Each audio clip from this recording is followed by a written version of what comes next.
Welcome back to Garage K. You join me in part 5 of building and installing this custom in-wall shelving unit built from scratch. If you'd like to see parts 1, 2, 3, and 4, check out the description. Links will be in there. That's it from me. Hope you enjoy the episode. And it looks like it's going to have to be modified straight out of the packet. So what's unusual about that? Okay, with everything that I do, there are complications. Unfortunately, whilst I did get this measurement completely perfect from there to here, my line, as you can see, my line is right on this piece of wood here. I did know that this piece of wood was in the wall, but I didn't realize it passed this. I thought it ran from this vertical pole diagonally down to the other side of this one. I was not aware that it ran down behind it. This is a diagonal brace for earthquake stuff. You can remove them, but I'm not going to. I don't like that idea. So I guess there's two options. Make this side of the cabinet slightly shallower than this side, or patch this hole back up again and then only have the cabinet this wide. I would certainly save money on wood, but the usefulness sort of comes down. I'm going to have to measure that. How big is that? 36.5. What's one of these? Okay, all right. So it's about as big as that one. It would still be useful. I mean, how much do we lose? We lose 4.5 centimeters, 45 mil because of that.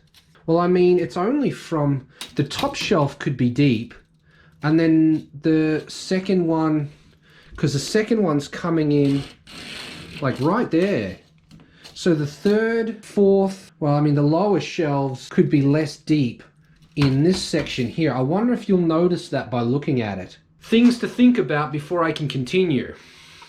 But I just have to deal with things as they come. Okay, with a little bit of quick maths, I have figured out that even if I have this, the wall in here for my shelving unit brought forward to pass this brace, I will still have enough room to fit one of these standard A4 boxes in. So I reckon we do that, because if it fits, it fits. Like, once there are things on the shelf, you're not going to be able to tell that like this side is deeper than the other side. So let's just do that then. So yep, keep hacking away in small pieces that I can throw away easily.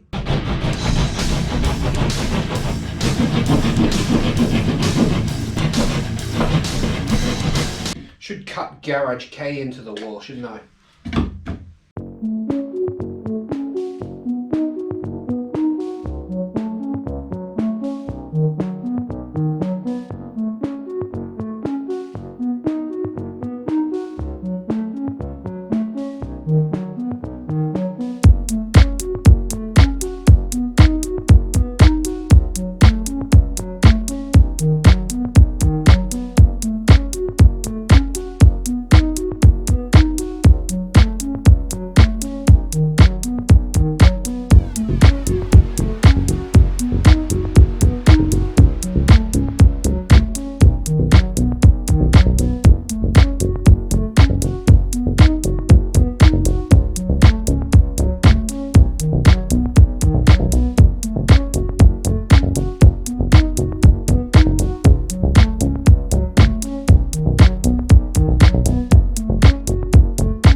Update. I've just put the first coat of varnish on this. Time waits for no GoPro. Well, I don't know what day it is. It's like day 25 or something ridiculous, but we're back for an update. Missed a bit of footage because the GoPro wasn't charging even though it was plugged in, but here we are. This is after the second coat of the varnish. I'm not sure if I showed you the first coat or this thing finished before the first coat, but here we are. Let's have a look at it.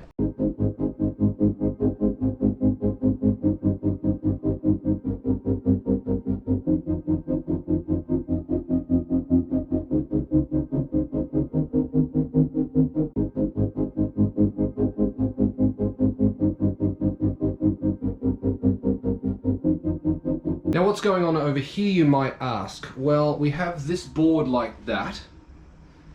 I cut that out with, I made a template that was this shape that lined up with one of the edges and then clamped it on. Drilled a hole, cut out a rough shape with the jigsaw, and then used a router to follow my template. Did that a bunch of times to give me that board. Now what does that do? Over here, you can see I have this area here is flat like this one, but it has this area sticking out. This is actually one piece of wood that I cut. I will show you the template or test piece that I made to do this in a second. But this is actually one piece of wood. There is a 12mm recess at the back on this side, one on this side so that it fits in and around that so that it could be glued in here. And then it's got the 12 or 11.5mm sticking out here as like a cover panel for that. And then this piece sticks out.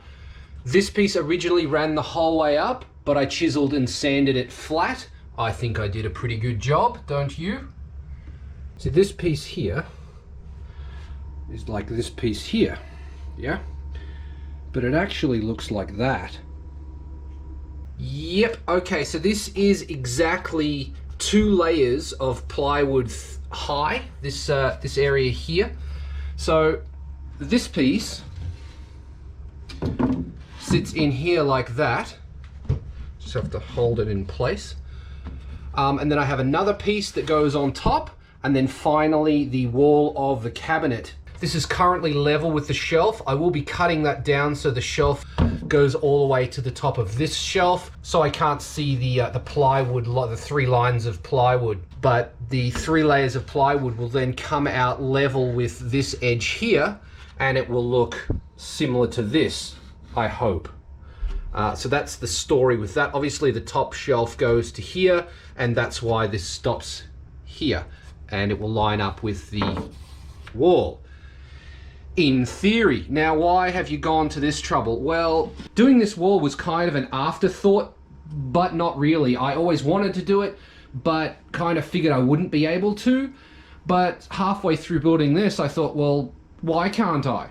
I gained some confidence. So I thought, fine, let's do that. So we've reinforced under here. These bars go across. I cut, and they're screwed in to give support to the plaster board. So that's all good. If I build a shelf along this wall, then that's going to block these shelves, right? So the only way around that is to cut a hole in the wall of this shelving unit. So that's what I did. I didn't want a square hole, something nice. So that sits there like that, and that looks quite nice in my opinion. Now if I get a box such as this and put it into the cabinet, then you won't even see those holes. So it's kind of almost like a hidden shelf. And I like that kind of thing. So yeah, happy with that. And there we go. That's what we're up to. So this has got the 2nd coat of varnish on it. So that's all it's getting. I might do a 3rd coat later once everything's finished. But this takes a long time to do, about an hour and a half to completely cover it in varnish. So I'm not in a hurry to do it again. And it's only holding books. I mean, I was thinking about not putting any stain or anything on it at all, but really, you know, sliding things in and out and on top of it, it's going to destroy the wood, I thought. Now, these shelves up here, they don't have any varnish or anything on them. They're just raw pine, but nothing really moves on them. They just sit there. So and I didn't really care at the time. As you can see, they were kind of just slapped there.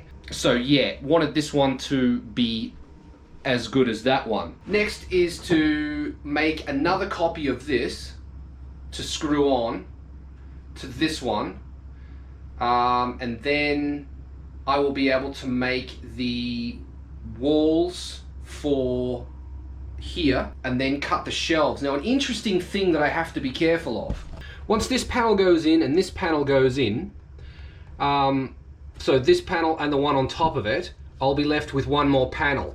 Now I want the top shelf to slide in and be level with this.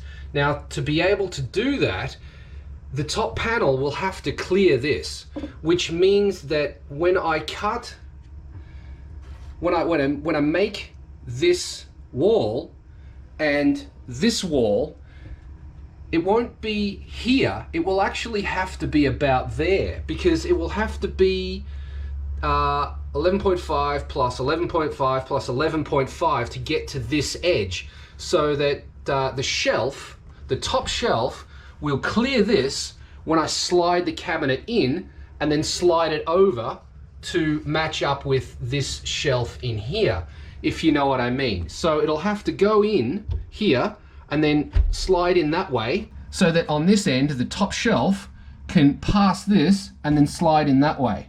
Do you know what I mean? Kind of complicated.